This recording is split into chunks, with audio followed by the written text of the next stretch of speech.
मेष राशि के मेरे प्यारे दोस्तों, 14 अप्रैल 2026 इस तारीख को अपने दिल और दिमाग में अच्छी तरह से बिठा लीजिए। राज दरबार सज रहा है। इस दिन सूर्यदेव राजगद्दी पर बैठेंगे। ये वो दिन हो सकता है जो आपकी जिंदगी की कहानी बदल दे। एक तरफ ग्रहों के राजा सूर्य अपनी सबसे शक्तिशाली अवस्था में यानी अपनी उच्च राशि मेष में आकर आपको राजपाट सौंपने का वादा कर रहे हैं। ये एक ऐसा शक्तिशाली योग है जो आपको सफलता, सम्मान और सत्ता के शिखर पर पहुंचा सकता है। लेकिन ठहरिए, कहानी में एक दिलचस्प मोड़ भी है। दूसरी तरफ न्याय के देवता शनि देव आपके 12वें घर में बैठकर साढ़े सती का वो जाल बुन रहे हैं जो आपको बड़ी परीक्षाओं में डाल सकता है। ये एक ऐसा भंवर है जो बेवजह खर्चे, तनाव और परेशानियां दे सकता है। तो सवाल ये उठता है कि आप सिंहासन पर बैठेंगे या नियति को कुछ और ही मंजूर है। क्या सूर्य का ये गोचर आपकी जिंदगी में राम राज्य लाएगा या फिर शनि आपको एक नए वनवास पर भेज देंगे? इस वीडियो में जानेंगे इस उलझन का राज और जानेंगे सबसे जरूरी बात, आप अपनी किस्मत को अपने पक्ष में कैसे मोड़ सकते हैं। चलिए इस दिलचस्प ज्योतिषीय पहेली को सुलझाने का प्रयास करते हैं। नमस्कार, मैं हूं आपका एस्ट्रो दोस्त चेतन और आप देख रहे हैं स्काई स्पीक्स। सबसे पहले इस चुनौती को समझते हैं जो आपके सामने है। साल 2026 में शनिदेव मीन राशि में रहेंगे, यानी आपकी राशि से 12वें घर में। अब ज्योतिष में 12वां घर जो है ये खर्चों का है, छिपे हुए शत्रुओं का है, मानसिक तनाव का है। और इस घर में जब शनि आते हैं तो साढ़े सती का प्रथम दौर शुरू हो जाता है। आर्थिक तौर पर ये अचानक होने वाले खर्चों का समय है। आपको लगेगा पैसा एक हाथ से आ रहा है, दूसरे हाथ से फिसलता जा रहा है। सेहत के मामले में भी सावधान रहना होगा, खासकर बीपी, त्वचा, पेट आदि से जुड़ी परेशानियां। यही वो डर है जहां इंसान मेहनत तो जी तोड़ करता है लेकिन नतीजा हाथ नहीं लगता। उसे लगता है कि किस्मत साथ नहीं दे रही और वो किसी दलदल में फंस गया है। ये शनि की परीक्षा है जो आपको अनुशासन और सब्र का पाठ पढ़ा रही है। लेकिन घबराने की बात नहीं, क्योंकि हर चक्रव्यूह को भेदने का एक रास्ता भी होता है और आपका वो रास्ता 14 अप्रैल से खुलने वाला है। अब बात करते हैं उस महाशक्तिशाली घटना की जो इस पूरे खेल को पलट सकती है। एक तरफ 11 अप्रैल से बुध का नीच भंग राजयोग, तो अब वहीं दूसरी तरफ 14 अप्रैल 2026 को सुबह लगभग 9:38 पर ग्रहों के राजा सूर्य जो आपकी आत्मा और आत्मविश्वास के कारक है, अपनी सबसे मजबूत स्थिति यानी अपनी उच्च राशि मेष राशि में प्रवेश करेंगे। ये गोचर ठीक आपके लगन यानी आपके फर्स्ट हाउस में होगा। अब पहला घर जो है वो आप खुद स्वयं है, आपका व्यक्तित्व, आपका शरीर, आपका मान सम्मान, आपकी पहचान। जब सूर्य जो स्वयं एक राजा है अपनी पूरी ताकत के साथ आपके सिंहासन यानी लगन पर बैठते हैं तो ये एक जबरदस्त राजयोग बनाते हैं। ये वो पल है जब एक आम इंसान भी लीडर बन जाता है। आपका आत्मविश्वास उस ऊंचाई पर पहुंच सकता है जिसकी आपने शायद कल्पना भी नहीं की होगी। आपकी फैसले लेने की क्षमता गजब की हो जाएगी और लोग आपके नेतृत्व को आसानी से मानेंगे। ये आपके करियर के लिए किसी रॉकेट लॉन्च से कम नहीं। अगर आप नौकरी में हैं तो प्रमोशन, कोई बड़ी जिम्मेदारी या सरकार से जुड़ा कोई बड़ा फायदा मिल सकता है। जो काम सालों से अटके पड़े थे वो अचानक से बनने लगेंगे। समाज में आपका दबदबा और सम्मान बढ़ेगा। अगर आप व्यापार में हैं तो नई योजनाएं कामयाब होंगी। आपको सरकारी क्षेत्र से कोई बड़ा लाभ मिल सकता है। सूर्य आपके 5वें घर के स्वामी भी हैं जो बुद्धि, रचनात्मकता, संतान और प्रेम का घर है। लगन में सूर्य का आना इन सभी मामलों में आपको सफलता दिलाएगा। आपकी बुद्धि तेज होगी, रचनात्मक कार्यों में आपका नाम होगा। संतान की तरफ से कोई अच्छी खबर मिल सकती है। ये वाकई राजा बनने का मौका है जहां ताकत, सम्मान, सफलता और सत्ता आपके कदम चूमने को तैयार है।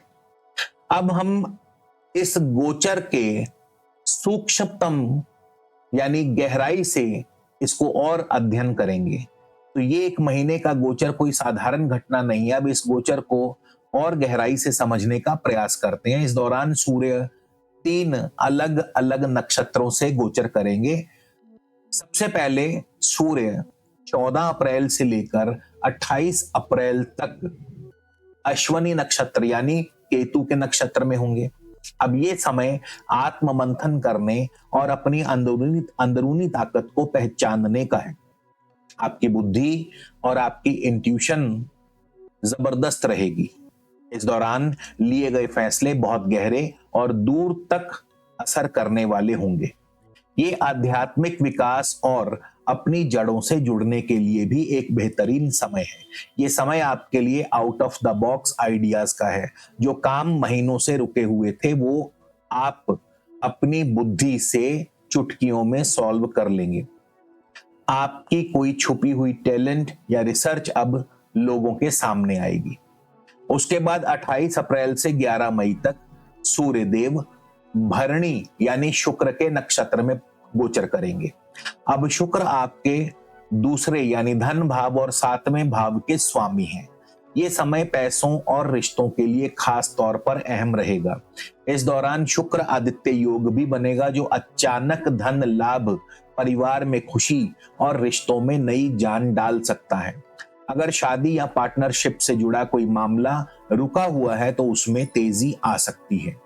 इन 15 दिनों में आपके पास बहुत बड़ा कैश फ्लो आ सकता है। कोई फंसा हुआ पैसा वापस मिल सकता है। आप किसी बड़े क्लाइंट के साथ करोड़ों की डील या कॉन्ट्रैक्ट साइन कर सकते हैं। बिजनेस एक्सपेंशन के लिए ये सबसे गोल्डन पीरियड है। इसके बाद 11 मई से आगे सूर्य देव कृतिका नक्षत्र में गोचर करेंगे यानी सूर्य अपने ही नक्षत्र में प्रवेश कर जाएंगे। ये वो समय होगा जब सूर्य अपनी ताकत के चरम पर होंगे। लग्न, व्यक्तित्व और पंचम भाव बुद्धि के स्वामी का अपने नक्षत्र में होना आपको लगभग अजेय बना सकता है। इस छोटी सी अवधि में आपको अपनी कोशिशों का सबसे ज्यादा फल मिल सकता है। कोई बड़ी कामयाबी, सम्मान या पहचान मिलने की प्रबल संभावना है। ये वो समय है जब आपको प्रमोशन, सरकार से कोई बड़ा लाभ या अपनी इंडस्ट्री में शीर्ष पद मिल सकता है।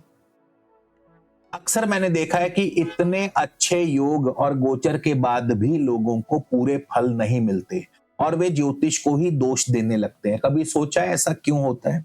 मैं बताता हूं। ऐसा इसलिए होता है क्योंकि हो सकता है कि आपकी अपनी कुंडली में कोई ग्रह कमजोर हो या किसी खराब ग्रह की दशा चल रही हो और आपको इस बारे में पता ही ना हो। तो इसका हल क्या है? इसका हल है आप अपनी कुंडली का व्यक्तिगत विश्लेषण कराएं, निजी परामर्श लें और उसके लिए नंबर स्क्रीन पर दिया है। आप इस नंबर पर संपर्क कर सकते हैं। और अगर आप ये भी नहीं करना चाहते तो कोई बात नहीं, वीडियो के अंत में जो उपाय दिए हैं उन्हें जरूर फॉलो करें। और एक बात, ये गोचर फल, राशि फल आप अपनी लगन राशि और चंद्र राशि दोनों से देखें, क्योंकि लगन आपके रिसोर्सेज हैं, सरकमस्टांसेस हैं, आपकी परिस्थितियां हैं और चंद्र राशि आपकी मनोदशा है। आप इन परिस्थितियों का उपयोग कैसे करेंगे ये चंद्र राशि बताती है। इसलिए लगन और चंद्र राशि दोनों से ही गोचर उतना ही इंपॉर्टेंट है। तो अब आप इस दो तरफा स्थिति को समझ गए होंगे। एक तरफ सूर्य आपको राजगद्दी पर बिठाना चाहते हैं, दूसरी तरफ शनि की साढ़े सती आपको मुश्किलों की ओर धकेल रही है। तो जीतेगा कौन? जीत आपकी होगी अगर आप समझदारी से चलेंगे। आपको प्रैक्टिकल रणनीति अपनानी होगी। कुछ चीजों पर ध्यान देना होगा, खास करके सेहत पर ध्यान देना होगा, अपनी दिनचर्या में अनुशासन लाना होगा, छोटी मोटी एक्सरसाइज या व्यायाम करना होगा। इसके अलावा सूर्य आपके लिए पैसे कमाने के नए रास्ते खोलेंगे, लेकिन शनि खर्चे भी करवाते जाएंगे। तो यहां आपको संतुलित बजट बनाकर चलना होगा। तो सवाल ये है कि इस जंग में कैसे जीत को हासिल करें।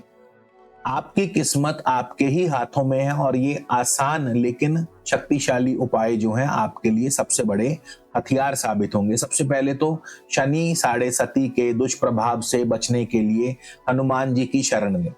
रोजाना हनुमान चालीसा का पाठ करें।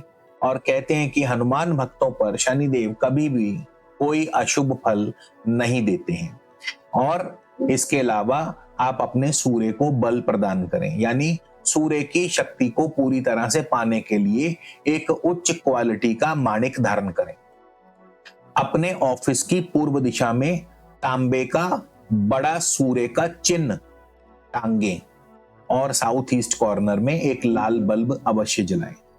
तो मेष राशि वालों, 14 अप्रैल 2026 का ये सूर्य गोचर आपके लिए सफलता, सम्मान और सत्ता तीनों लेकर आ रहा है। इस पर आप राजा की कहानी लिखेंगे या फिर नियति के हाथों मजबूर हो जाएंगे, ये चुनाव आपका है। अगर आपको ये जानकारी अच्छी लगे तो वीडियो को लाइक करें, दोस्तों मित्रों के साथ शेयर करें और कमेंट में जरूर लिखें हर हर महादेव।